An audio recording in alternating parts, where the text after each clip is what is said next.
உலகம் முழுக்கவே பயங்கரவாதம் தலை தூக்கக்கூடாதுங்கிற கருத்து நிலவி வந்தாலும் பயங்கரவாதத்தை ஆதரிக்கிறதும் பொதுமக்களை தங்களுடைய தேவைகளுக்காக துன்புறுத்துற எதையுமே நாடுகள் ஏத்துக்கல. அந்த வகையில இந்தியாவுடைய அணுகுமுறையையும் பயங்கரவாதத்துக்கு எதிரான இதுவாகவே இருந்திருக்கு.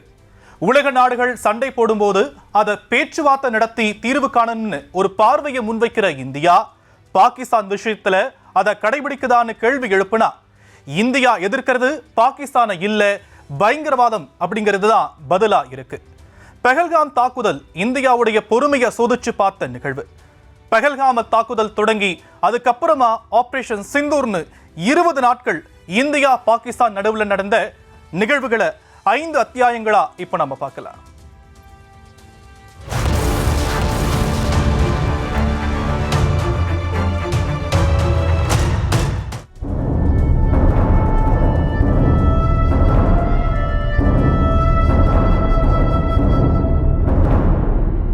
இந்தியாவோட மினி சுவிட்சர்லாந்துன்னு அழைக்கப்படுற பஹல்காம் ஒரு அழகான பகுதி.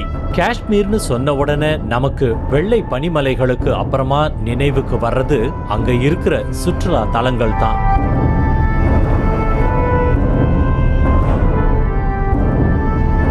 ஏப்ரல் 22ஆம் தேதிக்கு முன்னாடி வரைக்கும் இந்த காட்சிகள் மாறல. ஆனா பஹல்காம்ல ஏப்ரல் 22ஆம் தேதி நடந்தது இந்தியாவையே உலுக்குற விதமான தாக்குதல்.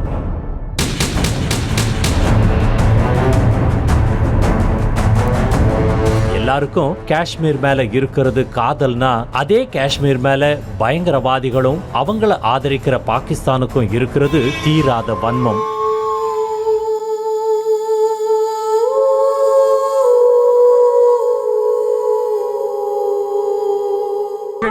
நாங்க இங்க பானிபூரி சாப்பிட்டு இருந்தோம். என் கணவர் என் கூட தான் நின்றுட்டு இருந்தாரு. திடீர்னு ஒருத்தர் வந்து அவரை சுட்டுட்டான்.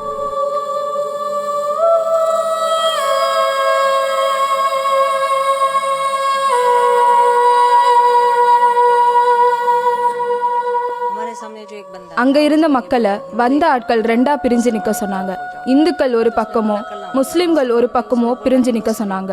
முஸ்லிம் சுற்றுலா பயணிகளை தவிர்த்து இந்துக்களை பிரிச்சு சுட ஆரம்பிச்சாங்க. அவங்க ஒரு 6-7 பேர் இருப்பாங்க. கொஞ்ச நேரத்துல என் கண்ணு முன்னாடி என்ன நடக்குதுன்னு யூகிக்கிறதுக்கு முன்னாடியே எல்லாம் முடிஞ்சு போச்சு. என் கணவர் என் மடியில உயிரை விட்டாரு.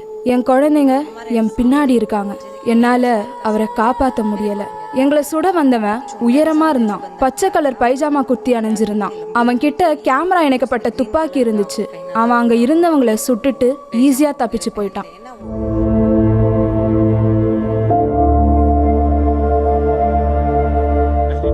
நான் தான் முதல்ல உயிரிழந்த ஒருத்தரை போய் தூக்குனேன். அவர் ஒரு கப்பல் பட அதிகாரி. அவரை தூக்கிட்டு போகும்போதே அவருக்கு உயிர் இருக்கான்னு கையை பிடிச்சி பார்த்தேன். ஆனால் அவர் இறந்துருந்தார். ஆனால் அவங்க சொந்தக்காரங்க பதட்டமாயிடுவாங்கன்னு அவங்க கிட்ட அதை சொல்ல விரும்பலை. அவரை பத்திரமா மருத்துவமனைக்கு கூட்டிட்டு போகிறேன்னு சொல்லி நான் தான் ஆம்புலன்ஸில் கொண்டு போய் விட்டேன்.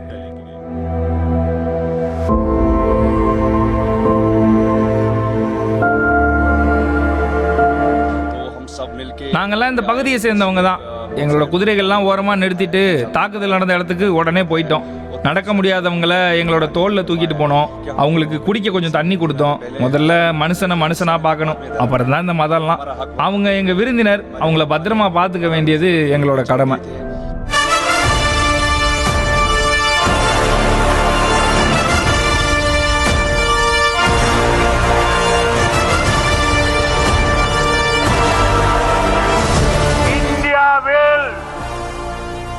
Identify, track and punish every terrorist and their backers.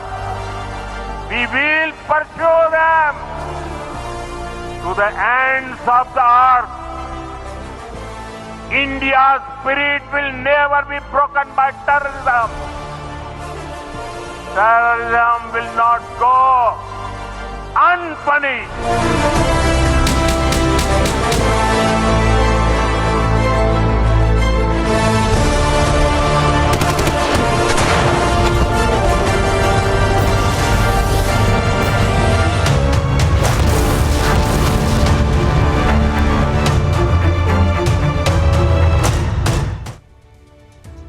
Pahalgam தாக்குதல் மட்டுமல்ல, பயங்கரவாத தாக்குதல்கள் எப்ப நடந்தாலும் அதன் பின்னணியில பாகிஸ்தானுடைய அமைப்புகளோ இல்ல பாகிஸ்தானோ இருக்கிறத நாம எப்படி பார்க்க வேண்டியிருக்கு என்பது குறித்து விளக்குவதற்காக நம்முடைய மூத்த செய்தி ஆசிரியர் ரகுமான் அவர்கள் நம்மோடு இணைந்திருக்கிறார். அவரிடம் பேசலாம். சார், பஹல்காம் தாக்குதல் நடக்குது, அதுக்கு இந்தியா பதிலடி தாக்குதலா ஒரு தாக்குதலை ஆபரேஷன் சிந்தூர்னு முன்னெடுக்கிறாங்க. ஒவ்வொரு தாக்குதலும் பஹல்காம் தாக்குதல் மட்டும் கிடையாது, எந்த ஒரு பயங்கரவாத தாக்குதலா இருந்தாலும் இந்தியாவில் அதுக்கு பின்னாடி பாகிஸ்தானுடைய அமைப்புகளோ இல்ல பாகிஸ்தானோ இருக்கிறத நாம் எப்படி புரிஞ்சுக்கணும்? இந்தியாவில் மட்டும் இல்லை, இப்போ உலகினுடைய பல்வேறு பகுதிகளில் பயங்கரவாதம் தொடர்பாக பாகிஸ்தானுக்கும் ஒரு தொடர்பு இருப்பது தொடர்ந்து அம்பலமாகி வருகிறது என்பதை பார்க்கிறோம். ஏன் இங்கிலாந்தில் கூட தீவிரவாதத்தை பயங்கரவாதத்தை ஏற்றுமதி செய்த நபர் என்று மசூத் அசாரை சொல்வார்கள். அப்படி ஒரு குற்றச்சாட்டு பாகிஸ்தான் மேல் இருக்கிறது. அது குற்றச்சாட்டு என்பதை தாண்டி அது ஒரு வெட்ட வெளிச்சமான உண்மை என்பது உலகின் முன் அம்பலமாகி பல ஆண்டுகளாகிவிட்டது. தொடர்ச்சியாக பாகிஸ்தான் பயங்கரவாதத்தை தனது அரசினுடைய கொள்கையாக ஒரு ஸ்டேட் பாலிசியாகவே அவர்கள் பயன்படுத்தி வருகிறார்கள் என்பதுதான் இவ்வளவு பிரச்சனைக்கும் காரணம். அவங்க பயங்கரவாதத்தை அரசினுடைய ஒரு கொள்கையாகவே அவர்கள் பயன்படுத்துகிறார்கள் என்பதுதான் சிக்கல். அப்போது இந்த பஹல்காம் தாக்குதல் மட்டுமல்ல, 1947க்கு பிறகு தொடர்ச்சியாக காஷ்மீரை மையப்படுத்தி நிகழ்த்தப்படுகிற எல்லா பயங்கரவாத தாக்குதல்களிலும் பாகிஸ்தானுடைய கை இருக்கிறது. அது மட்டுமல்ல, மும்பை தாக்குதல்னு எடுத்துக்கிட்டிங்கன்னா 2008 நிகழ்ந்த மும்பை தாக்குதலில் கிட்டத்தட்ட 175 பேர் உயிரிழப்பிற்கு காரணமான 175 பேரை கொலை செய்த அந்த கொலை பாதகத்தை நினைத்து அந்த பயங்கரவாதம் கூட பாகிஸ்தானில் இருந்து பயிற்சி பெற்ற பயங்கரவாதிகள் நிகழ்த்தியது தான். அப்போது நமக்கு எல்லை கடந்த பயங்கரவாதம் என்பதை தன்னுடைய கொள்கையாகவும் பயங்கரவாதத்தை ஊக்குவிப்பதை தன்னுடைய வழிமுறையாகவும் பாகிஸ்தான் வைத்திருக்கிறதுங்கிறதா இவ்வளவு சிக்கலுக்கும் காரணம். நிச்சயமா சார். இப்போ அமெரிக்காவை பொறுத்த வரைக்கும் பார்த்தீங்கன்னா ஒரு தாக்குதல் ட்வின் டவர் மேல நடத்தப்படுது. அதுக்கு காரணமானவர்கள் மீது நடவடிக்கை எடுத்தே ஆகணும் அப்படிங்கிறதுல கிட்டத்தட்ட 10 வருஷம் அதுக்காகவே ஸ்பெண்ட் பண்ணி நிறைய விஷயங்களை முன்னெடுத்து அவங்க அழிச்சிருக்கிறாங்க. அப்போ இந்தியாவிலையும் பல்வேறு இடங்களில் தாக்குதல் நடத்தப்படக்கூடிய நிலையில இந்தியா ஏன் அந்த மாதிரியான ஒரு ஆபரேஷன்ஸை கையில் எடுக்கல அப்படிங்கிறது எதிர்கட்சிகள் இருந்தும் பொதுமக்கள் மத்தியிலும் ஒரு கேள்வியாக பார்க்கப்படுதுல. இப்போ நம்மை பொறுத்தவரையில் இந்த ஆபரேஷன் சிந்தூர், இந்த பஹல்காம் தாக்குதலுக்கு பிறகு நடத்தப்பட்ட ஆபரேஷன் சிந்தூர் என்பது இதுவரை இந்தியா கையாண்ட வழிமுறைகளில் இருந்து முற்றிலும் மாறானதுங்கிறத நீங்கள் புரிந்து கொள்ள வேண்டும். ஏன்னா இதுவரைக்கும் நாம் இந்த பாகிஸ்தானை டிஃபென்சிவ் மோடில் தான் அப்ரோச் பண்ணியிருக்கோம். நம்ம மீது அந்த தாக்குதல்கள் நடக்கும்போது அல்லது அந்த தாக்குதல்கள் நடக்காமல் பாதுகாத்து கொள்வது என்கிற அந்த பாதுகாப்பு நிலைப்பாட்டில் இருந்து தான் நாம் இவ்வளவு காலம் எடுத்திருக்கிறோம். ஆனால் இந்த ஆபரேஷன் சிந்தூர் என்பது அதிலிருந்து முற்றிலும் மாறுவிட்டது. முதல் முறையாக பாகிஸ்தானுக்கு உரிய பதிலடி கொடுக்கப்பட்டிருக்கிறது என்று உள்துறை அமைச்சர் அமித்ஷா சொல்கிறார்.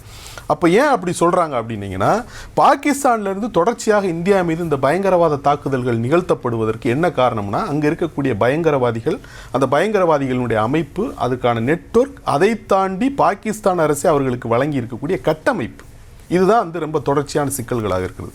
அப்போ இன்னும் இது போன்ற தாக்குதல்கள் தொடரக்கூடுங்கிற நிலையில தான் என்ன பண்ணுறாங்கன்னா, இந்த ஆபரேஷன் சிந்தூர் மூலமாக 7ஆம் தேதி போய் 9 பயங்கரவாத நிலைகளை குறிவைத்து தாக்கி அழிக்கிறார்கள்.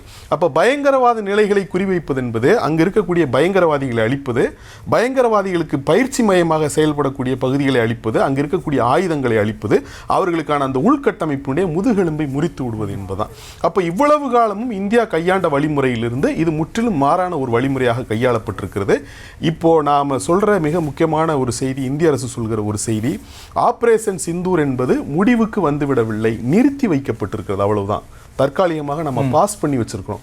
மீண்டும் ஒரு முறை பயங்கரவாதிகள் வாலாட்டினாங்கன்னா திரும்பவும் இதே போன்ற நடவடிக்கைகள் தொடரும். அந்த கட்டமைப்புகளை முற்றாக அழிப்பதற்கான அந்த நடவடிக்கைகள் எடுக்கப்படும்னு அவங்க சொல்லியிருக்காங்க.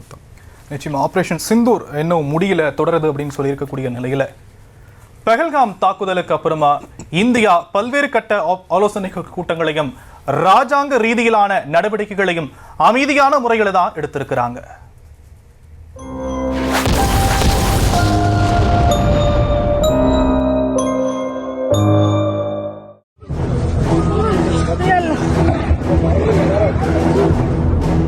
ஏப்ரல் 22ஆம் தேதி பஹல்காம்ல சுற்றுலா பயணிகள் தாக்கப்பட்டதுக்கு அப்புறமா அதுக்கு லக்ஷரி தொய்பாவோட கிளை அமைப்பான த ரெசிஸ்டன்ஸ் ஃப்ரண்ட் பொறுப்பேற்றாங்க. இந்திய மண்ணுல நிகழ்த்தப்பட்ட தாக்குதலுக்கு தக்க பதிலடி தரப்படும்னு சொன்ன இந்தியா முறையா ராஜாங்க ரீதியான அணுகுமுறையையே கடைபிடிச்சாங்க. சவுதி பயணத்துல இருந்த பிரதமர் அவசரமா நாடு திரும்பி பயங்கரவாதிகளுக்கு இந்த மண்ணுல இடமில்லைன்னு பேசினாரு.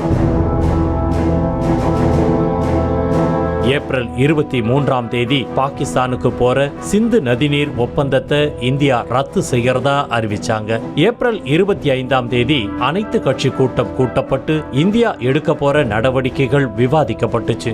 ஏப்ரல் 29ஆம் தேதி தேசிய பாதுகாப்பு ஆலோசகரோட மற்றும் முப்படை தளபதிகளோட ஆலோசனைன்னு முழு வீச்சில அரசு இயந்திரம் இயங்கிட்டு இருந்துச்சு. மே 5ஆம் தேதி எடுக்கப்பட்ட முடிவுல மே 7ஆம் தேதி நாடு முழுக்க போர் ஒத்திகை நடத்தப்படும்னு இந்தியா அறிவிச்சாங்க.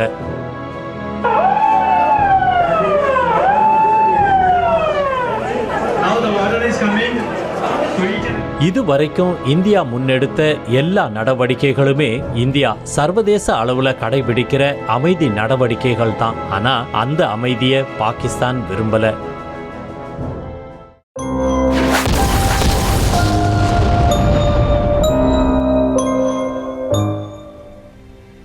தாக்குதல் நடத்தப்பட்ட உடனே இந்தியா பதில் தாக்குதல் இல்லாம ரியாக்ட் பண்ணாம அமைதியான முறையில அணுகுமுறையை இந்தியா கையாண்டதை எப்படி புரிஞ்சுக்கணும் அப்படிங்கிற கேள்வி எழுந்திருக்கக்கூடிய நிலையில இந்தியா மாதிரியான ஒரு நாடு சார் ஜனநாயக தன்மையோடு நடந்து கொள்கிறது. இந்த மாதிரியான நேரத்தில் எவ்வளவு முக்கியத்துவம் வாய்ந்த ஒரு விஷயமா பார்க்கப்படுது?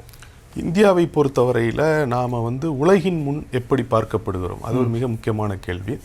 உலகினுடைய மிகப்பெரிய ஜனநாயக நாடாக இந்தியா பார்க்கப்படுகிறது. இங்கு கடைபிடிக்கக்கூடிய நடைமுறைகள், அணுகுமுறைகள் அனைத்துமே ஜனநாயகம் சார்ந்தவையாகத்தான் இருக்கிறது.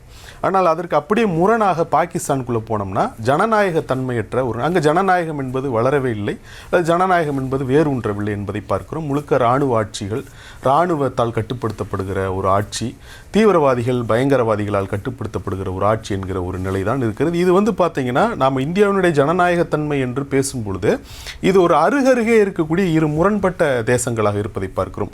ஒரு பக்கம் ஜனநாயகம் செழித்தோங்கிய ஒரு தேசம் இருக்கிறது, அதன் அருகிலேயே பார்த்தீங்கன்னா ஜனநாயகம் முளையிலேயே கிள்ளி எறியப்பட்ட ஒரு தேசம், பயங்கரவாதிகளால் அல்லது இராணுவத்தால் அல்லது உளவுத்துறையால் கட்டமைக்கப்பட்டு வழிநடத்தப்படுகிற ஒரு தேசம் என்கிற ஒரு முரண்பட்ட நிலை இருக்கிறது. இந்த முரண்பட்ட நிலை, இந்த கான்ட்ரடிக்ஷன்ல இருந்து தான் நமக்கு சிக்கல் எல்லாமே வரும். இந்த நமக்கான அந்த பகைப்புலன் நம்ம சொல்றதே இதுதான். ஒருவேளை இந்த பாகிஸ்தானில் இந்தியாவை போல ஒரு ஜனநாயகம் வளர்ந்து அங்கும் ஒரு நிலையான ஒரு ஆட்சி, தொடர்ச்சியாக மக்களால் தேர்ந்தெடுக்கப்படுகிற அரசு, ஜனநாயக நிறுவனங்கள் வளர்ந்திருந்தா இந்த நிலை இருந்திருக்காது என்று நாம் கருதுவதற்கு இடம் உண்டு. ஆனால் இந்தியாவை பொறுத்தவரையில் 1947 நம்ம விடுதலை பெற்றதிலிருந்து தொடங்கிய ஜனநாயக நிறுவனங்கள் முழுமையாக வளர்த்தெடுக்கப்பட்டிருக்கின்றன. ஜனநாயகம் செழித்தோங்கி இருக்கிறது, தொடர்ச்சியாக மக்களால் தேர்ந்தெடுக்கப்பட்ட அரசு என்பது இருக்கிறது. இராணுவம் எங்கு வைக்கப்பட வேண்டுமோ அங்கு வைக்கப்பட்டிருக்கிறது.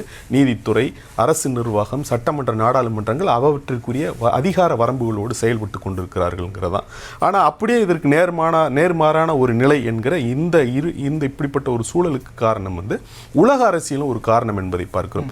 இந்தியா இப்படி ஒரு ஜனநாயக நாடாக செழித்தோங்கி இருக்கிறது என்றால் இந்தியா யாரோடு கைகோர்த்து தன்னுடைய வரலாற்றில் நடைபோற்றது, யாரை நண்பனாக பார்த்தது, யாரை எதிரியாக பார்த்தது, யாருடன் எவ்வளவு தூரம் கைகோர்க்க வேண்டும் என்பதில் அவர்களுக்கு தெளிவு இருந்ததை பார்க்கும். உதாரணமாக அமெரிக்காவும் சோவியத் யூனியனும் சண்டையிட்டுக் கொண்ட போது அணிசாரா நாடுகள் என்று தான் இந்தியா இருந்தது. யாரோடும் போய் அப்படியே ஒட்டி உறவாடுவது என்பதில்லை, நமக்கு என்ன தேவையான. ஆனால் பாகிஸ்தானை பொறுத்தவரையில் மேற்குலகங்களுடைய அடியால் போல அது செயல்பட தொடங்கிவிட்டது.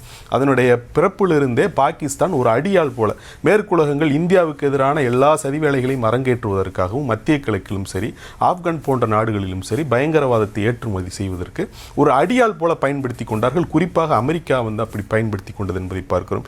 இப்படி அக்கம் பக்கமாக ஒருபுறம் ஜனநாயகம் செழித்தோங்குகிறது, மற்றொரு புறம் பார்த்தீங்கன்னா ஜனநாயகம் முளையிலேயே கிள்ளி வீசப்பட்டு இது போன்ற போக்கள் தலை தூக்குகின்றன என்கிற இந்த இரட்டை நிலைப்பாட்டிலிருந்து இந்த பயங்கரவாத பிரச்சனைகளை நம்ம பார்க்கலாம். நிச்சயமா சார், இந்தியா மாதிரியான ஒரு ஜனநாயக நாடு, ஜனநாயக வழியை பின்பற்றக்கூடிய இந்த சூழல்ல பகல்காம் தாக்குதலுக்கு அப்புறமா கூட பார்த்தீங்கன்னா இந்தியா ஒரு நிதானமான ஒரு நிசப்தமான ஒரு விஷயங்களை கையாளுறாங்க. ஒரு கால்குலேட்டிவான ஒரு மூவ் தான் அவங்க ஒவ்வொரு ஸ்டெப்பும் கால்குலேட்டிவாக எடுத்து வச்சுட்டு இருக்காங்க. இப்போ இந்த மாதிரியான ஒரு அமைதிய ஒரு சூழலை எப்படி நம்ம புரிந்து கொள்ள வேண்டியிருக்கு சார் அரசாங்க ரீதியில்? இப்போ நாம் பகல்காம் தாக்குதலை தொடர்ந்து எடுத்த நடவடிக்கைகள், இப்போ ஏப்ரல் 22ஆம் தேதி அந்த தாக்குதல் நிகழ்கிறதுன்னு சொன்னால் 2 வாரங்களுக்கு இந்திய அரசு எந்த நடவடிக்கையும் எடுக்கவில்லை என்பது போல தான் மேற்புறமாக நமக்கு தோன்றியது. ஆனால் இந்தியாவை பொறுத்தவரையில் பாகிஸ்தானுக்கு 2 வார கால அவகாசம் அளிக்கப்பட்டதுன்னு தான் நம்ம சொல்லணும்.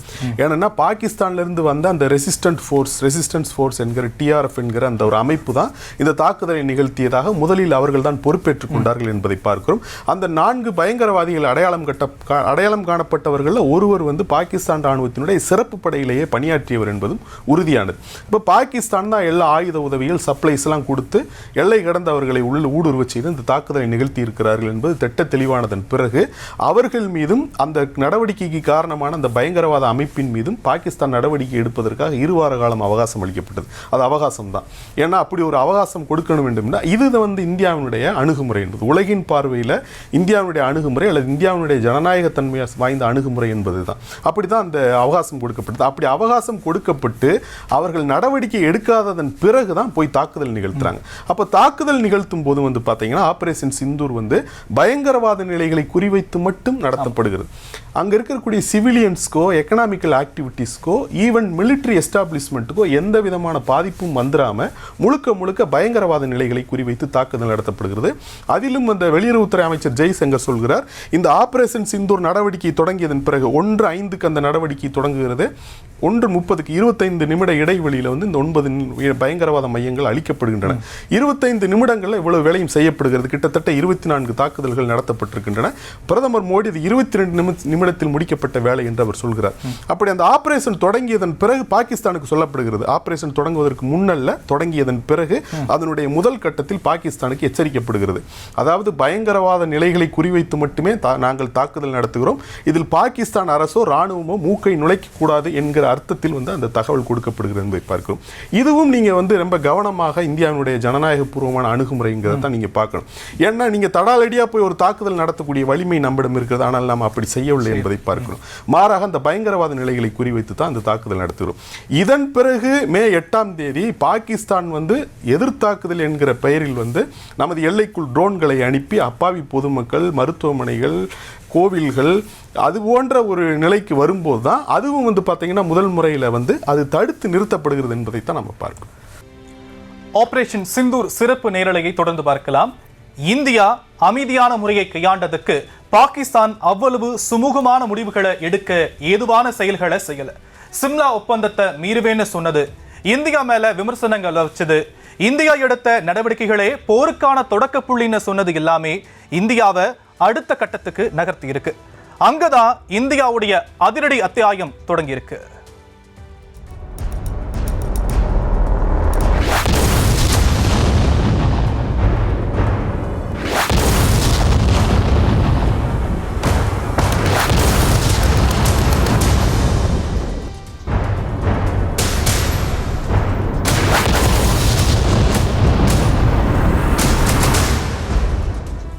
பாகிஸ்தான் பயங்கரவாதத்துக்கு ஆதரவளிக்கிறத உணர்ந்த இந்தியா பாகிஸ்தான்ல இருக்கிற 9 இடங்களை குறிவச்சு தாக்குதல் நடத்தினாங்க.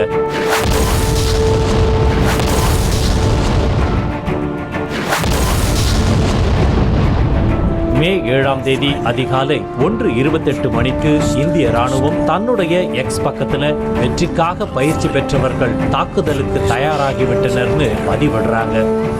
அதிகாலை 1:05 மணிக்கு தொடங்கின இந்த தாக்குதல் 1:30 வரைக்கும் நீடிக்குது. பகவல்பூர், முசாராபாத், முரிட்கே உள்ளிட்ட 9 இடங்கள்ல ஜெய்ஷ்-இ-முகமது, லஷ்கர்-இ-தொய்பா, ஹிஸ்புல் முஜாஹிதீன் ஆகிய அமைப்புகளோட முகாம்கள் தாக்கி அழிக்கப்பட்டுச்சு. இந்த முகாம்கள்ல ஜெய்ஷ்-இ-முகமதோட தலைமை இடமும் அடக்கம்.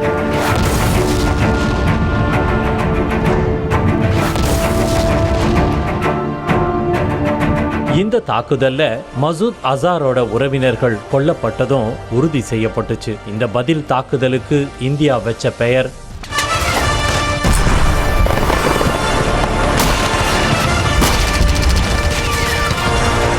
ஆபரேஷன் சிந்தூர்.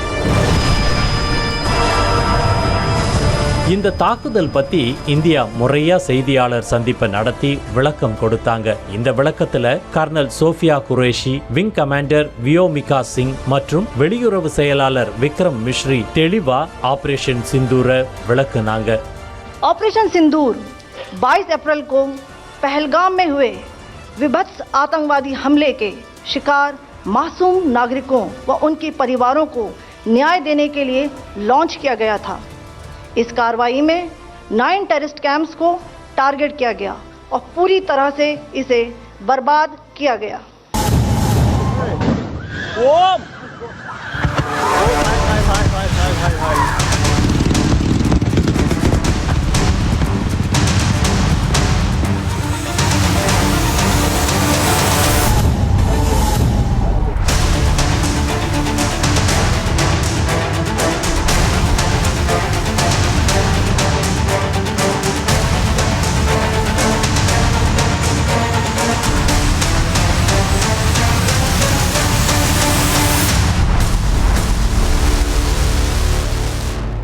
ஆபரேஷன் சிந்தூர் தொடங்குனதுல இருந்து மே 8ஆம் தேதி இரவு பாகிஸ்தான் இந்திய வான் பகுதியில ட்ரோன் தாக்குதல தொடங்குனதுதான் தாமதம். இந்திய வான் பாதுகாப்பு அமைப்பும் முப்படைகளும் முழு வீச்சுல பாகிஸ்தானுக்கு பதிலடி கொடுக்க ஆரம்பிச்சாங்க.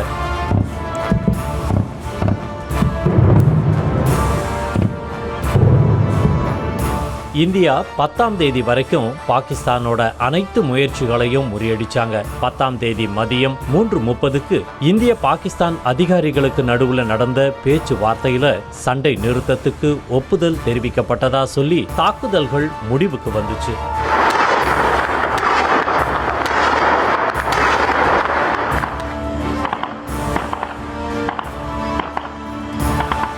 அதுக்கப்புறமாகவும் 4 மணி நேரம் கழிச்சு ஒரு சில இடங்கள்ல பாகிஸ்தான் தாக்க இந்தியா கடும் எதிர்வினையாற்றுச்சு.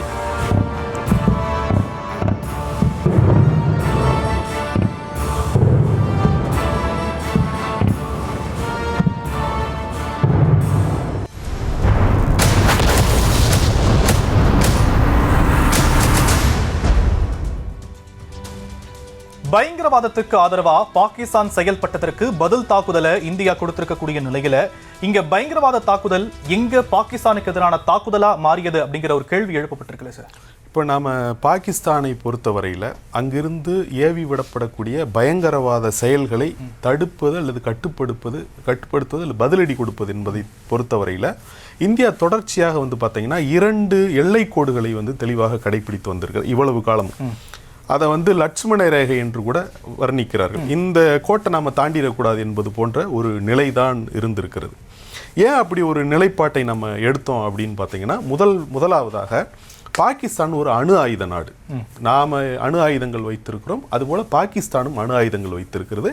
இரு நாடுகள் அணு ஆயுத போரில் இறங்குமேயானால் அது உலகிற்கே பேரழிவில் கொண்டு போய் விட்டுவிடும். அப்போ பாகிஸ்தான் ஒரு அணு ஆயுத நாடு, அதே நேரத்தில் ஒரு பொறுப்பற்ற போக்கிரி நாடாக இருக்கிறது என்கிற காரணத்தினால ஒரு லட்சுமண ரேகை, இந்த கோட்டை நாம தாண்டிடக்கூடாது என்பது. ஆனால் இந்த முறை பார்த்தீங்கன்னா அந்த அணு ஆயுத பூச்சாண்டி என்பதை நாம உடைச்செறிஞ்சிருக்கோம். இந்த அணு ஆயுதம் வச்சிருக்கிறோம், இதை ஒரு ஷீல்டு மாதிரி, ஒரு கவசம் மாதிரி பயன்படுத்தி கொண்டு பின்னணியிலிருந்து பயங்கரவாத செயல்களை இனிமேல் பாகிஸ்தான் ஏவுவதை நாங்கள் ஒருபோதும் அனுமதிக்க மாட்டோம். இந்த அணு ஆயுத அச்சுறுத்தல், அணு ஆயுதங்களை வைத்திருக்கிறோம் என்கிற அந்த கவசத்திற்கு பின்னாடி நின்று கொண்டு இனி நீங்கள் இந்த செயல்களை செய்ய முடியாது என்பது இந்த ஆபரேஷன் சிந்தூர் மூலம் நிலைநாட்டப்பட்டிருக்கிறது. அப்போ நீங்க ஒரு அணு ஆயுத நாடுங்கிற பூச்சாண்டி காட்டிட்டு இருந்தீங்கனாலும் பயங்கரவாத செயல்கள் தொடருமேயானால் பதிலடி உறுதியாக இருக்கும் என்று சொல்லியிருக்கிறோம். இது மிக முக்கியமான ஒன்று. ரெண்டாவதா பார்த்தீங்கன்னா நாம இது நாள் வரை இந்த ஆக்கிரமிப்பு காஷ்மீர் பகுதியில் இருக்கிற பயங்கரவாத நிலைகளை குறிவைத்து தாக்குதல் நடத்தியிருக்கணும். ஆனால் பாகிஸ்தான் வசம் கொஞ்சம் காஷ்மீர் பகுதியில் இருக்கிறது. அந்த ஆக்கிரமிப்பு காஷ்மீர்லேருந்து பயங்கரவாதிகள் செயல்படுகிறார். இப்போ உதாரணமாக முசாஃபராபாத் அங்கே தான் இருக்குது. இந்த மாதிரி நிலைகள் நாம் குறிவைத்து தாக்குதல் நடத்தியிருக்கிறோம். ஆனால் இந்த முறை பாகிஸ்தானினுடைய பஞ்சாப் மாகாணத்திலே நாம் தாக்குதல் நடத்தியிருக்கிறோம், ராவல்பிண்டியில் தாக்குதல் நடத்தியிருக்கிறோம், ஏன் இஸ்லாமாபாத் அருகிலேயே தாக்குதல் நடத்தப்பட்டிருக்கிறது. பாகிஸ்தானினுடைய இராணுவ நிலைகள், விமான தளங்களை குறிவைத்து அடித்திருக்கிறோம். அப்போ இது நம்ம சொல்ல வர செய்தி என்னன்னா, இனி இதே போன்ற நிலை தொடருமேயானால் இது பாகிஸ்தான் ஆக்கிரமிப்பு காஷ்மீரோடு மட்டும் நின்று விடாது. பாகிஸ்தானினுடைய எந்த மூலை முடுக்கில் இந்த பயங்கரவாத கட்டமைப்புகள் இருந்தாலும் அல்லது அந்த பயங்கரவாத கட்டமைப்புகளுக்கு ஆதரவாக பாகிஸ்தான் ராணுவம் செயல்படுமேயானால் அவையும் குறிவைத்து தாக்கப்படும் என்கிற ஒரு எச்சரிக்கை கொடுக்கப்பட்டிருக்கு. இது ஒரு எச்சரிக்கை தான். இப்போ முழுவீச்சில் தாக்குதல் என்பது எப்படி இருக்கும் என்பதை நாம் யூகித்துக் கொள்ள வேண்டும். அப்போ இவ்வளவு காலமும் இந்தியா 2 வகையான லட்சுமண ரேகைகளை கடைபிடித்து வந்த நிலையில அந்த 2 லட்சுமண ரேகைகளும் அளிக்கப்பட்டிருக்கின்றன. இனி அணு ஆயுத பூச்சாண்டி காட்டி பாகிஸ்தான் இந்த பயங்கரவாத செயல்களை நியாயப்படுத்த முடியாது அல்லது பின்னணியில் மறைந்து கொண்டு ஏவ முடியாது. இரண்டாவதாக பாகிஸ்தான் ஆக்கிரமிப்பு காஷ்மீரோடு இந்த எதிர்த்தாக்குதல் அல்லது பதிலடி என்பது நின்று விடாது. பாகிஸ்தானுடைய எந்த மூளை முடுக்குகளையும் நாங்கள் தாக்குவோம் என்கிற ஒரு எச்சரிக்கை கொடுக்கப்பட்டிருக்கிறத நம்ம பார்க்கிறோம். இந்த தாக்குதல் நடக்கும்போதுமே கூட பார்த்தீங்கன்னா பாகிஸ்தான் தரப்புல இருந்து என்ன சொல்லப்பட்டுச்சுன்னா, எங்க மீது தாக்குதல் நடத்தினா அணு ஆயுதங்களை கொண்டு தாக்குதல் நடத்துவோம் அப்படிங்கிற ஒரு விஷயத்தையும் அவங்க முன் வச்சாங்க. அந்த மாதிரி ஒரு விஷயம் நடக்கல, அது வரைக்கும் நம்ம சேஃப். இருந்தாலுமே இரு நாடுகளிடையே இருக்கக்கூடிய அந்த நியூக்ளியர் பவர்ஸோடைய பவர்ஸ் என்ன சார்? இப்போ நம்ம நியூக்ளியர் சிக்னலிங் அதை சொல்லுவாங்க. 2 நாடுகளுக்கு இடையில ஒரு கன்ஃப்ளிக்ட் உருவாகுது, ஒரு மோதல் நடக்குது அப்படின்னு சொன்னீங்கன்னா, அந்த 2 அணு ஆயுத நாடுகளாக இருக்கக்கூடிய பட்சத்தில் நாங்கள் அணு ஆயுதத்தை பயன்படுத்துவோம் எச்சரிக்கை விடுவதில் அது தொடர்பான அந்த பேச்சுக்களை பேசுவது சிக்னலிங் சொல்லுவாங்க. இப்போ உதாரணமா பாத்தீங்கன்னா உக்ரைன் போருக்கு பிறகு அமெரிக்கா தலைமையிலான மேற்குலகம் வந்து உக்ரைனுக்கு ஆதரவாக நின்று நீண்ட தூர ஏவுகணைகளை கொடுத்து கடுமையான ஆயுதங்களை கொடுத்து ரஷ்யா மீது தாக்குதல் நடத்துவதற்கு முற்பட்ட போது ரஷ்ய அதிபர் புதின் குறிப்பிட்டார், தேவைப்பட்டால் நாங்கள் அணு ஆயுதங்களை கூட பயன்படுத்துவோம் என்று சொன்னார். இதைத்தான் வந்து நியூக்ளியர் சிக்னலிங்னு சொல்லுவாங்க. முதல்ல இப்படி ஒரு சிக்னல் கொடுப்பாங்க, அது டெட்டரன்ஸுங்கிற ஒரு அச்சுறுத்தலுக்கான ஒரு வேலை. ஆனால் இந்த கான்ஃப்ளிக்டில் நம்ம இப்போ இந்த பஹல்காம் தாக்குதலுக்கு பிறகு நடைபெற்ற இந்த ஆபரேஷன் சிந்தூர் நடவடிக்கையிலும் சரி, அல்லது பாகிஸ்தான் வந்து அந்த எதிராக செய்த சில வேலைகளாக இருந்தாலும் சரி, இதில் இந்த நியூக்ளியர் சிக்னலிங்கிறது வரவே கிடையாது. நாம இந்திய தரப்பும் சரி அவர்களது தரப்பும் சரி இந்த அணு ஆயுதங்களை பற்றி எதுவுமே அவங்க பேசலை. நாம் இந்திய தரப்பும் அதை உறுதிப்படுத்துகிறோம். அவங்க அந்த பேச்சுக்குள்ளே போகவே இல்லை. ஹிரானா ஹில்ஸ்ன்னு அங்கே ஒரு மலைத்தொடர் உண்டு பாகிஸ்தானில் இருக்கக்கூடிய, அந்த ஹிரானா மலைத்தொடர் பகுதியில் தான் அங்கே இருக்கக்கூடிய அணு ஆயுத நிலைகள் இருப்பதாக சொல்லப்படுகிறது. அந்த அணு ஆயுத நிலைகளை குறிவைத்து இந்திய விமானப்படை தாக்குதல் நடத்தியதாகவும் சமூக வலைத்தளங்கள்லாம் தகவல் பரவியது. ஆனால் விமானப்படை அதிகாரி வந்து அதை மறுத்து விட்டார். ஹிரானா ஹில்ஸில் தான் அணு ஆயுதங்கள் இருக்குன்னு எங்களுக்கு நீங்கள் சொல்லி தான் தெரியும், எங்களுக்கு அப்படி ஒரு விவரமே தெரியாது என்று அவர் அதை மறுத்து விட்டார். அப்போ இதில் வந்து இந்த நியூக்ளியர் கான்ஃப்ளிக்ட்டுங்கிறது எங்கேயுமே வரலை. மாறாக அணு ஆயுத பூச்சாண்டி என்பது நீண்ட காலமாக இருக்கிறது. ஏன் நம்ம அவங்கள போய் இவ்வளவு மூர்க்கமான ஒரு நடவடிக்கை எடுத்து பதிலடி கொடுக்க மாட்டோம்னா, அவங்க ஒரு அணு ஆயுத நாடு என்பது இது ஒரு மறைமுகமாகவே இருந்து கொண்டிருந்த பூச்சாண்டி. அந்த அணு ஆயுத பூச்சாண்டி இனிமேல் செல்லாதுங்கிறத தான் நம்ம சொல்லியிருக்க முடியும். மற்றபடி இந்த கான்ஃப்ளிக்ட்ல எங்கேயுமே வரல. அது மட்டுமல்ல, நாம இங்க இருக்கக்கூடிய அணு சக்தி தொடர்பான நிலைகள் அது தொடர்பாக பாகிஸ்தான்ல இருக்கு. இது ரெண்டுக்கும் இடையே பரிமாற்றங்கள் இருக்கு. நமக்கு ஆண்டுதோறும் வந்து பார்த்தீங்கன்னா இந்த பரிமாற்றங்கள் நமக்குள்ள இருக்கு. ஏன்னா இது எதிர்காலத்திலும் கூட அது பெரிய சிக்கலா வந்து விடக்கூடாது என்பது. மற்றபடி இந்த அணு ஆயுதங்களை பொறுத்தவரையில் இந்தியா வந்து அதில் ஒரு வலிமையான நாடு. இப்போ அணு ஆயுதங்கள் வைத்திருக்கக்கூடிய நாடு. பாகிஸ்தானும் கூட அணு ஆயுதங்கள் வைத்திருக்கக்கூடிய நாடு. இதில் வந்து அணு ஆயுதங்களில் நீ பெரியாளா நான் பெரியாளா என்கிற அந்த பேச்சுக்கு இடம் இல்லை. ஏன்னா அணு ஆயுதங்கள் பேரழிவை ஏற்படுத்தக்கூடியவைங்கிறதா. நிச்சயமா சார். இப்போ இதெல்லாமே ஒரு புறம் இருந்தாலுமே பார்த்தீங்கன்னா நம்ம ஆபரேஷன் சிந்தூர் அப்படிங்கிறது பயங்கரவாதிகளுடைய நிலைகளை குறிவைத்து தாக்குதல் நடத்தணும், இது ஒரு புறம் இருக்கு. உலக நாடுகள் மத்தியில் ஒரு பார்வையை இந்தியா பக்கம் ஒரு பார்வையை வந்து திருப்பி இருக்கும் இல்லையா? ராணுவ பலம் உலக அளவில் இந்தியாவுடைய வலிமை என்னன்றதை பறைசாற்றி இருக்கும்ல. கண்டிப்பா. இப்ப நீங்க வந்து இந்த போர் என்று சொல்லும் பொழுது அது வந்து பல வகையா நம்ம பார்க்கிறோம். களத்தில் வந்து நின்று மோதிக்கொள்கிற போர்கள் இருக்கின்றன. தொழில்நுட்ப வசதிகளுடன் வந்து அவரவர்கள் எல்லைக்குள் இருந்து நிகழ்த்துகிற போர்கள் இருக்கின்றன. இதெல்லாம் வந்து ராணுவ நடவடிக்கை என்கிற வகையில் சேர்ந்துவிடும் என்பதை பார்க்கிறோம். இது தாழ்நிலை போர் இருக்கிறது, முழுவீச்சில் நடவடிக்கை நடைபெறக்கூடிய போர் இருக்கிறது, ராணுவ நடவடிக்கைகள் என்று இருக்குது. இப்படி பலவாறாக இருக்கிறது. ஆனால் நம்மை பொறுத்தவரையில் இந்த போர்களில் மிக முக்கியமானது வந்து பார்த்தீங்கன்னா பர்செப்ஷன் வார்ன்னு சொல்லுவாங்க, அல்லது பேட்டில் ஆஃப் பர்செப்ஷன் என்று ஆங்கிலத்தில் சொல்வார்கள். அதாவது ஒரு போரில் வந்து யாருடைய கை ஓங்கி இருக்கிறது, யார் பக்கம் நியாயம் இருக்கிறது என்கிற அந்த உலகத்திற்கும் சரி மற்ற பார்க்குறவங்களுக்கும் அது என்ன தோற்றத்தை தருகிறதுங்கிறது இருக்கு பாருங்க. அது வந்து பர்செப்ஷன் சொல்றது.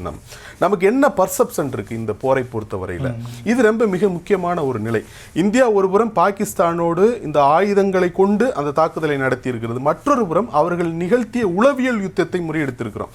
ஏன்னா அவங்க என்ன சொல்றாங்கன்னா, நம்முடைய விமானங்கள் வீழ்த்தப்பட்டதாகவும் ராணுவ நிலைகளை குறிவைத்து அழித்து விட்டதாகவும் எல்லாம் வந்து அவங்க என்னன்னா கதைகளை வந்து கட்டவிழ்த்து விட்டார்கள் என்பது. அது வந்து ஒரு சைக்கலாஜிக்கல் வார். நம்ம இந்திய மக்கள் மத்தியில் ஒரு உளவியல் ரீதியான ஒரு சிறுமைப்பட்ட ஒரு உணர்வை ஏற்படுத்துவதற்கு அவர்கள் செய்த முயற்சி. ஏன்னா இப்போ சமூக வலைத்தளங்கள் மூலம் அந்த வேலையை செய்திடலாம்ங்கிறது. அப்போ ஒரு புறம் ஆயுதங்கள் மூலம் போர், மற்றொரு புறம் வந்து இந்த உளவியல் போர். இது தவிர்த்து வந்து பார்த்தீங்கன்னா இந்த பர்செப்ஷன் வாருங்கிறதை நாம் பார்க்க வேண்டியது இருக்கு. ஏன்னா உலகினுடைய பார்வையில் உலக அளவில் இருக்கக்கூடிய ஊடகங்களாலும் சரி, மேற்குலகில் பிற நாடுகளாக இருந்தாலும் சரி, இதை எப்படி பார்க்குறாங்க, இது எப்படி புரிஞ்சுக்கிட்டு இருக்காங்கிறது ரொம்ப மிக முக்கியம். அந்த வகையிலும் கூட இந்த பர்செப்ஷன் வார் அல்லது இந்த பேட்டில்ஸ் ஆஃப் பர்செப்ஷன்றதுலையும் இந்தியா வெற்றி பெற்று இருக்கிறது. எப்படி வெற்றி பெற்று இருக்கிறது என்று சொன்னால், பயங்கரவாதத்திற்கு தொடர்ந்து பாகிஸ்தான் ஆதரவு அளித்து வருகிறது, பயங்கரவாதத்தை ஊக்குவிக்கிறது. அதனுடைய ஒரு பகுதியாகத்தான் பஹல்காம் தாக்குதல் நிகழ்த்தப்பட்டிருக்கிறது. இந்த பஹல்காம் தாக்குதலுக்கு உரிய பதிலடி கொடுக்கப்பட்டிருக்கிறது. இந்தியா முழுக்க முழுக்க நியாயத்தின் பக்கம் இந்த வேலையை செய்திருக்கிறது. இந்தியாவிற்கு அத்தகைய திறன் இருக்கிறது, தேவைப்பட்டால் இந்த பதிலடி தொடரும் என்கிற அந்த பர்செப்ஷனை வந்து நாம உலகத்திற்கு முன்னாடி ஏற்படுத்துவதில் வெற்றி பெற்றிருக்கோம். ஆபரேஷன் சிந்தூர் சிறப்பு நேரலையை தொடர்ந்து பார்க்கலாம். இந்தியா பாகிஸ்தான் இடையிலான தாக்குதல்ல இந்தியாவை முழுமையா எல்லா கட்சிகளும் ஆதரிச்சு நம்ம வீரர்கள் பக்கம் நிக்கிறதா சொன்னாங்க. ஆனா அரசை நோக்கி சில கேள்விகளும் எழுப்ப வேண்டிய கட்டாயமும் நமக்கு ஏற்பட்டிருக்கு.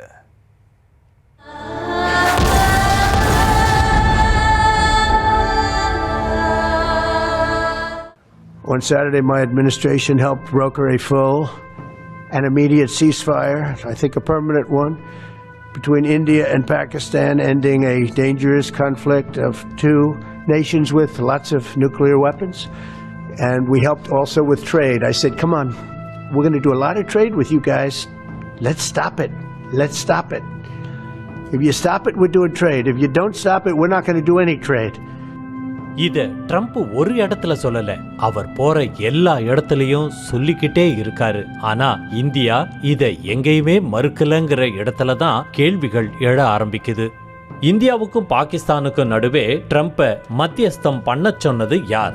ஏன் ஒரு நாடு கூட இந்தியா பக்கம் நின்று பாகிஸ்தானை கண்டிக்கவில்லை? இந்த கேள்விகள் ட்ரம்ப் ஒவ்வொரு முறை பேசும்போதும் எழுது. இது ஒரு பக்கம்னா, at the start of the operation, we had sent a message to Pakistan saying we are striking at terrorist infrastructure.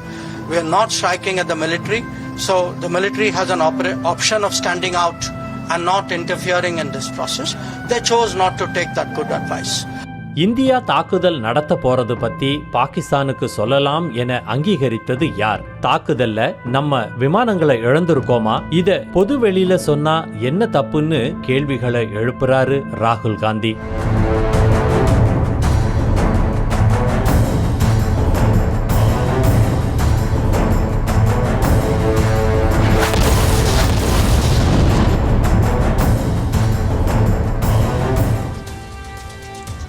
India கூட தான் நிக்கிறோம்னு எதிர்க்கட்சிகள் சொன்னாலும் கூட இது போன்ற கேள்விகள் எழுப்பப்படுவது நியாயம்தானே என்பது மக்கள் மத்தியில் இருக்கக்கூடிய நிலையில சார், இந்த சீஸ்ஃபயர் அப்படிங்கிறது ட்ரம்ப் தன்னுடைய தலைமையில தான் முன்னெடுத்தேன் அப்படின்னு அவர் சொல்றார். இதை நாம் எப்படி புரிஞ்சுக்கிறோம்? ஆனா இந்தியா எங்கேயுமே இதை மறுக்கல இல்லையா? இல்லை, நாம் இப்போ இந்த பிரச்சனையை பொறுத்தவரையில் பகல்காம் தாக்குதல், அதன் பிறகு ஆபரேஷன் சிந்தூர் நடவடிக்கை, இந்த 4 நாட்கள் மே 10ஆம் தேதி எட்டப்பட்ட அந்த சண்டை நிறுத்த உடன்படிக்கை, இப்படி 3 அம்சங்கள் இதில் இருக்குது. இந்த 3 அம்சங்கள்லையுமே உள்ளூர் அரசியலும் இருக்குது, உலக அரசியலும் இருக்குது. நாம் அதை அப்படி தான் புரிந்து கொள்ள வேண்டும்.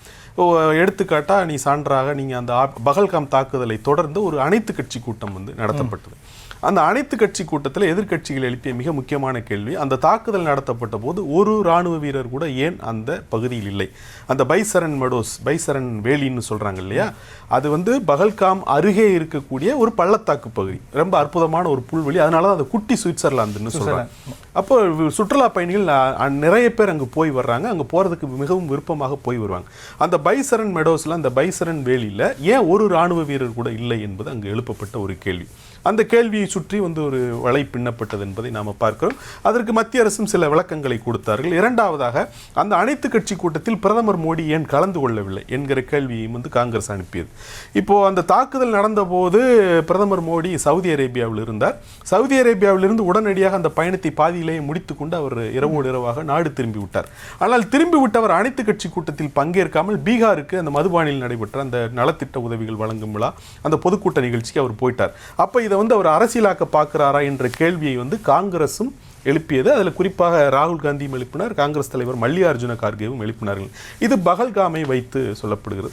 அப்புறம் அந்த ஊடுருவி வந்த 4 பயங்கரவாதிகள் என்ன ஆனார்கள் என்கிற அந்த கேள்விகள் இருக்கு. இதை முன்வைத்து சில கேள்விகள் எழுப்பப்படுகின்றன. அதே போல் இந்த ஆபரேஷன் சிந்தூர் நடவடிக்கை என்று வரும்பொழுது, இந்த ஆபரேஷன் சிந்தூர் நடவடிக்கை எல்லாருமே ஒரே குரலில் ஆதரிக்கிறார்கள். அதில் யாருக்கும் எந்த மாற்று கருத்தும் இல்லை. ஆனால் வெளியுறவுத்துறை அமைச்சர் சொன்ன ஒரு தகவல் நாங்கள் இந்த மாதிரி ஸ்டார்ட் ஆஃப் சிந்தூர் ஆபரேஷனில் நாங்கள் பாகிஸ்தானுக்கு சொன்னோம், நாங்கள் பயங்கரவாத நிலைகளை தான் அழிக்கிறோம், ராணுவ நிலைகளையோ பொதுமக்களையோ குறிவைக்கல நாங்கள் சொன்னோம்னு சொல்லும் பொழுது, அப்போ பாகிஸ்தான் அரசு அந்த பயங்கரவாதிகளுக்கு தகவல் சொல்லி அவங்க சுதாரிச்சுக்க மாட்டாங்களா? இப்படி ஒரு முடிவை ஏன் எடுத்தாங்கன்னு ராகுல் காந்தி கேட்கிறார். இது அந்த ஆபரேஷன் சிந்தூர் தொடர்பாக இவர்கள் எழுப்புகிற கேள்வி. அதே போல இந்தியா தரப்பில் ஏதேனும் இழப்புகள் ஏற்பட்டதா என்பதை ஒட்டியும் தொடர்ச்சியாக அவர் ராகுல் காந்தி கேள்விகளை முன்வைக்கிறார். இப்போ அந்த முப்படை தள அதிகாரிகளுடைய அந்த செய்தியாளர் சந்திப்பிலும் கூட இந்த கேள்வி எழுப்பப்பட்டது. அப்போ அவங்க என்ன சொன்னாங்கன்னா, போர் என்று சொல்லும்போது, கம்பட் என்று சொல்லும் பொழுது அது இழப்பும் ஒரு பகுதி தான். நீங்க போர் என்று சொன்னா இழப்பும் அதில் ஒரு பகுதி தான். நீங்க வெற்றியை பெற வேண்டும் என்றால் இழப்புகள் இல்லாமல் வெற்றியை பெற முடியாது என்று மட்டும்தான் சொன்னாங்களே ஒழிய என்ன இழப்பு ஏற்பட்டது, இது விமானங்கள் வீழ்த்தப்பட்டதா என்கிறதுக்குள்ள அவங்க போல. ஏன்னா அது இப்போதைக்கு இந்த பேச்சு என்பது தேவையில்லாமல் நம்முடைய படையினரினுடைய அது உளவியலை பாதித்து விடும், அல்லது மக்களுக்கு அது ஒரு சின்ன ஒரு பின்னடைவை ஏற்படுத்தி விடும். அதனால் இது தேவையற்றது. மற்றபடி நாம் என்ன இலக்கை நிர்ணயமோ அந்த இலக்கில் வெற்றி பெற்று இருக்கிறோம். இந்த போரில் இழப்பும் ஒரு பகுதி தான் என்று அதை சொல்லி இருக்கிறார்கள். மூன்றாவதாகத்தான் இப்போ நீங்கள் சொல்ற செய்தி, இந்த சண்டை நிறுத்த உடன்படிக்கை என்பது எப்பொழுது ஏற்படுகிறது, எப்படி ஏற்படுகிறது என்பது நம்ம ஒரு ஊகமாக ஒரு தகவல் வருகிறது. இன்று மாலை முக்கியமான அறிவிப்புகள் இருக்கக்கூடும். இந்திய பாகிஸ்தான் ராணுவ அதிகாரிகள் நிலையில் பேசப்பட்டதாக தகவல் என்று முற்பகலில் இந்த செய்திகள் வந்து கொண்டிருக்கின்றன. அப்போது மாலையில் தான் வந்து வெளியுறவுத்துறை செயலர் விக்ரம் மிஸ்ரி செய்தியாளர் சந்திப்பில் வந்து இந்தியாவுக்கும் பாகிஸ்தானுக்கும் இடையே இந்த சண்டை நிறுத்த உடன்படிக்கை ஏற்பட்டிருக்கிறதா சொல்கிறார். ஆனால் இதற்கு நடுவே திடீர்னு இவர் செய்தியாளர் சந்திப்புக்கு முன்னதாகவே ட்ரம்ப் வந்து முந்தி கொண்டு என்ன சொல்கிறாருன்னா, நான் தான் வந்து இந்த 2 நாடுகளுக்கு இடையில் இப்போ சண்டை நிறுத்தத்தை ஏற்படுத்தி இருக்கிறேன். நான் அதுவும் வந்து பார்த்தீங்கன்னா 2 நாடு அணு ஆயுத நாடு, சண்டை போட்டாங்கன்னா லட்சக்கணக்கானோர் இறக்க நேரிடும். அது மட்டும் இல்லாமல் வர்த்தகத்தை வந்து ஒரு கருவியாக பயன்படுத்தி நீங்கள் போகிற நிறுத்தலாம் உங்களோட வர்த்தகம் இல்லை என்று நான் கிட்டத்தட்ட மிரட்டியது போல மிரட்டி 2 நாடுகளையும் நான் பணிய வைத்திருக்கிறேன் என்று அவர் சொல்கிறார். இதுதான் பெரிய அதிர்ச்சியாக இருந்தது. மாலையில் இவர் செய்தியாளர் சந்திப்பில் இதை அறிவிப்பதற்கு முன்னதாகவே ட்ரம்ப் இந்த செய்தியை சொல்லிவிடுகிறார் என்று சொன்னால் இந்த 3வது நாட்டினுடைய தலையீடு இதில் இருந்ததா என்பதான். ஏன்னா நாம் வந்து இந்த காஷ்மீர் பிரச்சனையை பைலேட்ரல் இஷ்யூவாக பார்க்குறோம், இருதரப்பு பிரச்சனையாக பார்க்கிறோம். அதுவும் வந்து பார்த்தீங்கன்னா ஆக்கிரமிப்பு காஷ்மீர் தொடர்பான பிரச்சனையை மட்டும்தான் நாம் இருதரப்பு பிரச்சனையாக பார்க்கிறோம் என்பதை நாம் பார்க்கிறோம். அப்போது இது ஒரு இருதரப்பு பிரச்சனையாக இருக்கும் பொழுது நாம் 3வது ஒரு உலக நாட்டை நாம் வந்து இதில் வந்து மத்தியஸ்தம் செய்ய ஒருபோதும் அனுமதித்ததில்லை, அல்லது 3வது ஒரு உலக நாட்டினுடைய தலையீட்டை நாம் ஒருபோதும் அனுமதித்ததில்லை. அப்படி இருக்கும் பொழுது அமெரிக்க அதிபர் இப்படி சொல்கிறாரு, அப்போ அவர் வந்து இதில் தலையிட்டாரா என்கிற அந்த கேள்வியும் கூட ஒட்டி நமக்கு அந்த அரசியல் நிலைப்பாடுகள். ஆபரேஷன் சிந்தூர்ல அமைதி நடவடிக்கை, அதிரடி நடவடிக்கை, அரசு நோக்கிய கேள்விகள் எல்லாம் இருக்கும் போதும் கூட தவிர்க்க முடியாத அரசியலும் அதுல இருக்கு.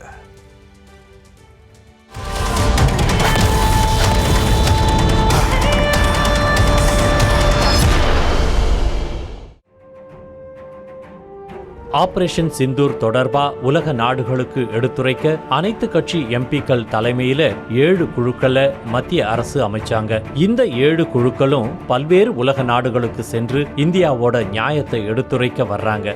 Saudi Arabia, England, France, Germany, Italy, ஐக்கிய அரபு அமீரகம், அமெரிக்கா, ஸ்பெயின், ரஷ்யா உள்ளிட்ட 24 நாடுகளுக்கு போய் இந்திய தரப்பு நியாயத்தை விளக்குறாங்க. இந்த குழுவுல காங்கிரஸ் தரப்புல இருந்து பரிந்துரைத்த பெயருக்கு பதிலா சசி தரூரை பாஜக தேர்வு செஞ்சது சர்ச்சையாச்சு. அதே மாதிரி மம்தா பானர்ஜி கட்சியோட யூசுப் பதான் வெளிநாடுகளுக்கு செல்ல மாட்டேன்னு சொல்லி அந்த குழுவுல இருந்து விலகினாரு. அவருக்கு பதிலா அந்த கட்சி தரப்புல இருந்து அபிஷேக் பானர்ஜி சேர்க்கப்பட்டாரு. இதுல பல கட்சிகளை சேர்ந்தவங்க இடம் பெற்றிருந்தாலும் இந்த குழு அமைக்கப்பட்டது தொடங்கி அதுல இடம் பெற்றவங்க வர எல்லாமே அரசியல் தான்.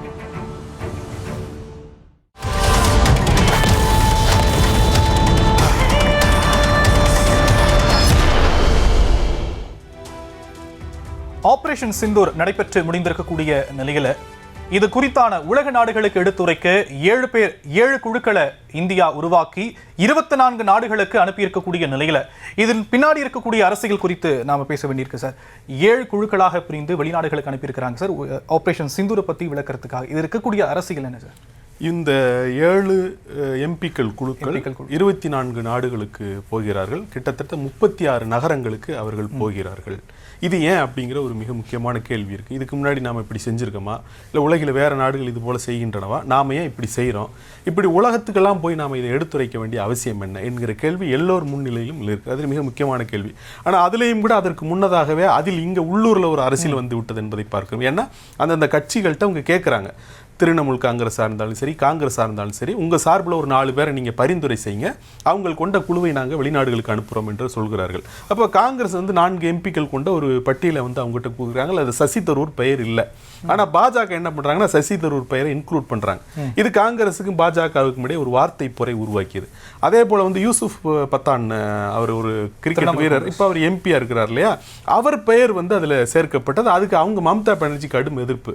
என்னுடைய கட்சியிலேருந்து யார் போகணுங்கிறது நீ எப்படி முடிவு பண்ண முடியும் அப்படின்னு சொல்லிட்டு அப்புறம் அவர் யூசுப் பத்தான் அதிலிருந்து விலகி கொண்டதன் பிறகு அவங்க என்ன பண்ணுறாங்க, அவங்களுடைய சொந்த மருமகனை வந்து அந்த குழுவில் அவங்க சேர்க்குறாங்க. அவர் அவங்களுக்கு அப்புறம் உள்ள ஒரு அபிஷேக் பானர்ஜின்னு அவங்களுக்கு பிறகு அவர் வாரிசுன்னு சொல்லப்படுற அவரை வந்து இன்க்ளூட் பண்ணுறாங்க.